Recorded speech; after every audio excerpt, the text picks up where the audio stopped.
दोस्तों प्रदीप गिरी academy channel में आपका बहुत बहुत स्वागत है। आज हम मैट्राइसिस में डिप्लोमा के मैट्राइसिस में जो टॉपिक हम देखने जा रहे हैं दोस्तों, टाइप्स ऑफ मैट्राइसिस।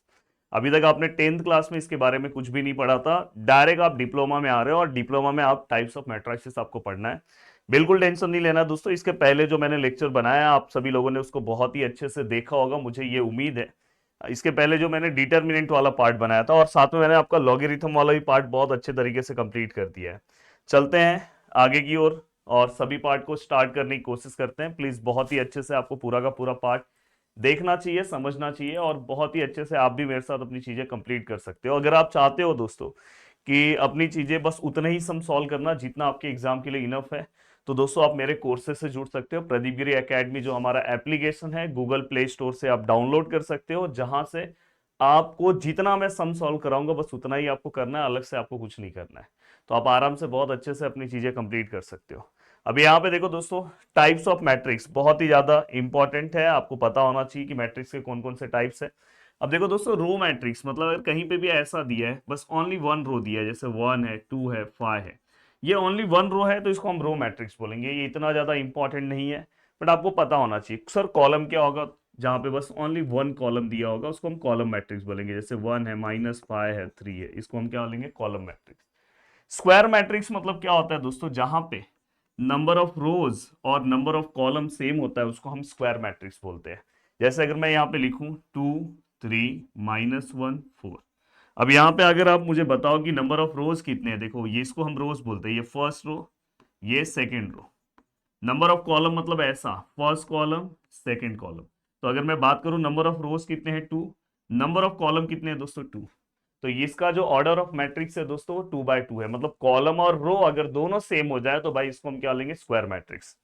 अगर सपोज दोस्तों ऐसा आता है, यहाँ पे 5 है, यहाँ पे 3 है, यहाँ पे 2 है, यहाँ पे 1 है 4 है 6 है।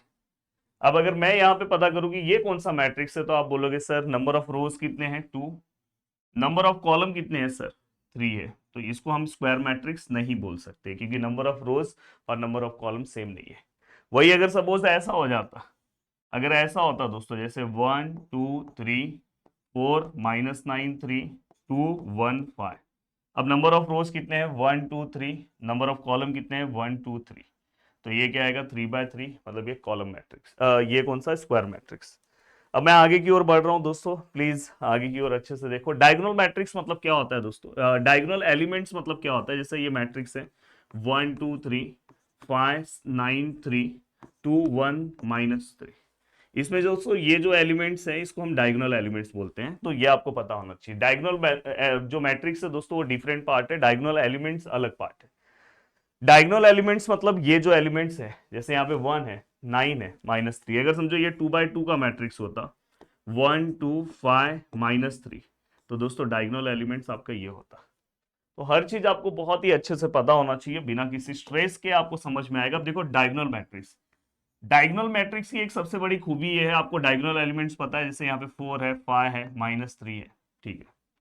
जो नॉन डायगोनल्स, ये डायगोनल्स एलिमेंट्स है, इसके अलावा जो नॉन डायगोनल्स एलिमेंट्स है दोस्तों वो जीरो होंगे। जैसे यहाँ पे जीरो, यहाँ पे भी जीरो, यहाँ पे भी जीरो, ये भी जीरो, ये भी जीरो, ये भी जीरो। अगर इस टाइप का कोई भी मैट्रिक्स आपको दिखाई दे तो इसको हम क्या बोलेंगे दोस्तों? Diagonal matrix. अगर सपोज ये ऐसा हो जाए, अगर ये ऐसा हो जाए दोस्तों, जैसे ये 5 है, ये 9 है, ये इसको भी देखो, ये डायगोनल्स है, डायगोनल एलिमेंट्स प्रेजेंट है और नॉन डायगोनल एलिमेंट जीरो है, तो इसको भी हम डायगोनल मैट्रिक्स बोलेंगे। तो ये एक इंपॉर्टेंट दिमाग में अपने रखे रहो कि डायगोनल मैट्रिक्स मतलब नॉन डायगोनल एलिमेंट्स क्या होंगे दोस्तों? जीरो। अब मैं अगर आगे की ओर बढ़ूं, ठीक है सर, स्केलर मैट्रिक्स मतलब ये भी एक तरह का डायगोनल मैट्रिक्स ही है, बट इसमें क्या होगा दोस्तों? ये सेम ऐसा ही होगा, बस इसमें डायगोनल एलिमेंट्स क्या होंगे दोस्तों? सेम। जैसे यहाँ पे 4 है ना, सब जगह पे 4। जैसे मैं यहाँ पे ले रहा हूँ, समझो यहाँ पे मैं 5 ले रहा हूँ, तो सभी जगह पे क्या होगा दोस्तों? 5 और 0। मतलब स्केलर मैट्रिक्स भी एक तरह का डायगोनल मैट्रिक्स है, बस डायगोनल एलिमेंट्स सभी पोजीशन पे क्या होंगे दोस्तों? सेम। आइडेंटिटी मैट्रिक्स क्या बोलता है दोस्तों? आइडेंटिटी मैट्रिक्स मतलब ऐसा मैट्रिक्स, ये सबसे ज्यादा इंपॉर्टेंट है, प्लीज ध्यान रखना, आगे इसकी बहुत जरूरत पड़ेगी और एक सम इससे रिलेटेड एग्जाम में जरूर आता है। तो यहां पे अगर मैं बात करूं, जैसे ये 1 0 0 0 1 0 0 0 1, डायगोनल एलिमेंट्स हमेशा 1 होगा। ये एक तरह का स्केलर मैट्रिक्स भी है, देखो ना, सेम है ना सब। तो ये डायगोनल्स मैट्रिक्स ऐसा डायगोनल्स मैट्रिक्स है जिसका डायगोनल एलिमेंट्स क्या होगा 1, तो इसको हम आइडेंटिटी मैट्रिक्स बोलेंगे। इसको हम दूसरे टर्म में यूनिट मैट्रिक्स भी बोलते हैं। तो ये आपको पता होना चाहिए। अब यहां तक का पार्ट होने के बाद नेक्स्ट है दोस्तों ट्रेस ऑफ मैट्रिक्स। ये इतना ज्यादा आपके लिए जरूरी नहीं है, पर आपको पता होना चाहिए 2 0 0 0 5 0 0 0 1। अब ट्रेस ऑफ मैट्रिक्स मतलब अगर आप ट्रेस ऑफ मैट्रिक्स अगर फाइंड आउट करना है आपको तो क्या करोगे, तो जो भी डायगोनल्स एलिमेंट्स है दोस्तों उसको प्लस कर दो। जैसे यहाँ पे 2 है, यहाँ पे 5 है, 2 और 5 कितना होगा दोस्तों 7, 7 + 1 8, डायरेक्ट हो गया। तो आपके लिए ज्यादा डिफिकल्ट नहीं है। अब डिटर्मिनेंट ऑफ स्क्वायर मैट्रिक्स क्या होगा दोस्तों, देखो मैं एक मैट्रिक्स लिख रहा हूं, जैसे यहाँ पे ये मैट्रिक्स है 2 3 4 5। अगर मुझे इसका डिटरमिनेंट निकालना है तो सबसे पहले इसको आप डिटरमिनेंट फॉर्म में लिखो। ऑलरेडी मैंने लेक्चर नंबर 1 डिटरमिनेंट के ऊपर ले लिया है। इसको आप इस तरह से लिखो 2 3 4 5, 5 2 10, 4 3 12 एंड फाइनली आंसर इज -2। तो ये आपका क्या हो गया दोस्तों डिटरमिनेंट ऑफ मैट्रिक्स। अगर सर ये 3/3 में दिया रहा तो देखो दोस्तों, अगर सपोज ये ऐसा रहा 1 2 1 4 3 0 0 1 3, तो हमें क्या करना है दोस्तों, अगर आपको इसका डिटरमिनेंट निकालना है तो आप इसको डिटरमिनेंट के सिंबल में लो 1 2 1 4 3 0 0 1 3। मैं आप सभी लोगों से एक रिक्वेस्ट करना चाहता हूं कि ये आपको सेल्फ सॉल्व करना है। आप बोलोगे सर ये तो आप पढ़ाए नहीं हो, कहाँ से आएगा भाई, ये मैंने आपको पढ़ाया है लेक्चर नंबर 1 में। तो प्लीज आप लेक्चर नंबर 1 का रेफरेंस अगर जिन्होंने देखा है उनको तो तुरंत सॉल्व करने आएगा, वो सॉल्व करके मुझे फटाफट कमेंट सेक्शन में बता दे कि सर इसका आंसर ये होगा। अगर जो नहीं सॉल्व कर पा रहा है वो उसके लिए चलो मैं सॉल्व कर दे रहा हूं, पर अगर जो सॉल्व कर पा रहा है तो बहुत अच्छी बात है। जो सॉल्व कर पा रहा है वो वीडियो को बिना देखे दोस्तों खुद से सॉल्व करे, और जिसको नहीं आ रहा है उसके लिए चलो मैं सॉल्व कर देता हूँ। इसलिए बच्चे हमेशा मुझे बोलते हैं कि सर आप बोलते हो कि सॉल्व करना है और आप होमवर्क वाला पार्ट खुद ही कर देते हो। अब देखो दोस्तों, मैं हमेशा बोलता हूँ कि ये वाला पार्ट हम यहाँ लिखेंगे, ये वाला पार्ट जब लिखोगे तो ये जिस रो जिस कॉलम में आ रहा है वो कैंसल, और इसका मल्टीप्लाई 3 3 = 9, 1 0 0। जब आप नेक्स्ट पार्ट लोगे दोस्तों, अब देखो दोस्तों नेक्स्ट पार्ट कभी भी लेते टाइम मैंने हमेशा बोला है कि जब नेक्स्ट टर्म आप लिख रहे हो तो वहां पे उसके पहले एक एक्स्ट्रा साइन आपको माइनस लेना है, ये चीज का ध्यान रखना है। एंड दोस्तों देखो ये जिस रो में आ रहा है जिस कॉलम में आ रहा हो कैंसल, 4 3 = 12, 0 0 0। अब ये होने के बाद अब हमें क्या करना है दोस्तों, लास्ट टर्म 1 है, जिस फॉर्म में प्लस में उसको प्लस में ले लो, जिस रो में है जिस कॉलम में कैंसल, 4 1 = 4, 3 0 0। अगर मैं इसे सॉल्व करने की कोशिश करूं तो ये क्या आएगा दोस्तों 1 9 -2 12 +1 और 4 9 24 +4। अब मैं चाहता हूं कि प्लीज आप इसका आंसर फाइनल आंसर इतना तो आप बता सकते हो, जिनको नहीं आ रहा है ये दोनों कैलकुलेशन करो फिर उसमें इसको प्लस कर दो। अब यहाँ पे देखो मैं एक बार फिर से रीचेक हमेशा कर लिया करो कि आप जो लिख रहे हो सच में सही है कि नहीं। 1 देन दोस्तों ये दोनों कैंसिल, 3 3 = 9, यस 2, फिर इसके बाद क्या आएगा 4 3 = 12, यस 1, 4 1 = 4, यस। तो प्लीज आपको ये वाले का फाइनल आंसर कमेंट सेक्शन में बताना है, मुझे बहुत अच्छा लगेगा। अब ये होने के बाद मैं आगे की ओर आ रहा हूं, सिंगुलर मैट्रिक्स। देखो जिन्होंने अभी डिटर्मिनेंट वाला पार्ट देखा है तो उनके लिए सिंगुलर वाला पार्ट बहुत इजी हो जाएगा। सिंगुलर मतलब अगर आपके मैट्रिक्स का आंसर डिटर्मिनेंट का आंसर अगर 0 आया तो उसको हम सिंगुलर बोलेंगे, और डिटर्मिनेंट का आंसर अगर 0 नहीं आया तो उसको हम क्या लेंगे, नॉन सिंगुलर। सर 0 नहीं आया मतलब भाई ये प्लस भी हो सकता है माइनस भी हो सकता है, तो ये आपको पता होना चाहिए। अब ये होने के बाद अगर मैं आगे की ओर बढ़ूं, अब यहां पे अगर हम ध्यान से देखें आइडेंटिटी मैट्रिक्स 2 बार आ गया, स्टार्टिंग में भी आइडेंटिटी मैट्रिक्स है ना, ये देखो यहाँ पे आइडेंटिटी मैट्रिक्स बताया हूं, फिर से आइडेंटिटी मैट्रिक्स आ गया है, ये ऑलरेडी हो गया है। देखो ना यूनिट मैट्रिक्स भी बोलते हैं।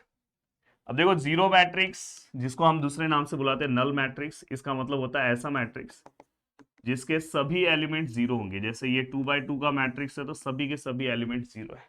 ये इतना जरूरी नहीं है, बट अगर कभी कभार क्वेश्चन में ऐसा लिखा होगा जीरो मैट्रिक्स तो आपको पता होना चाहिए कि ईच एलिमेंट सभी एलिमेंट्स क्या होंगे इसके 0। स्केलर मैट्रिक्स ऑलरेडी ये बता दिया यार, स्केलर मैट्रिक्स तो पीछे ही बताया, ये देखो स्केलर मैट्रिक्स, फिर से टाइपिंग टीम ने फिर से दे दिया, स्केलर मैट्रिक्स बताया हूं। अब यहाँ पे मैं आपको बताने जा रहा हूँ ट्रांसपोज ऑफ मैट्रिक्स, आपके लिए बहुत इंपॉर्टेंट पार्ट है ये ट्रांसपोज ऑफ मैट्रिक्स। अब जैसे यहाँ पे एक एलिमेंट मैं दे रहा हूँ 2 3 4 5, और समझो एलिमेंट ज्यादा कर दे रहा हूँ -1 3 2 6, ठीक है। मुझे अगर इसका ट्रांसपोज निकालना है तो मैं इसको a⁻t लिखूंगा या तो a' लिखूंगा, दोनों में से कुछ भी लिख सकते हो।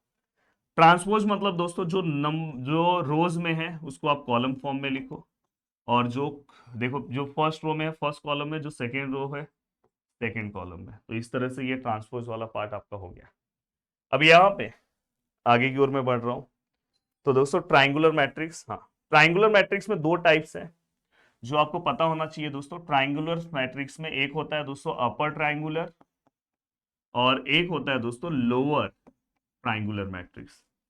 अपर ट्राइंगुलर क्या होता है दोस्तों पता है, जैसे मैं ये एलिमेंट्स लिख रहा हूँ आपको हर चीज समझ में आएगा दोस्तों। देखो जैसे अगर समझो डायगोनल्स लिखा है 5 3 2, यहाँ पे भी समझो मैं लिख रहा हूँ सेम डायगोनल ले रहा हूँ 5 3 2।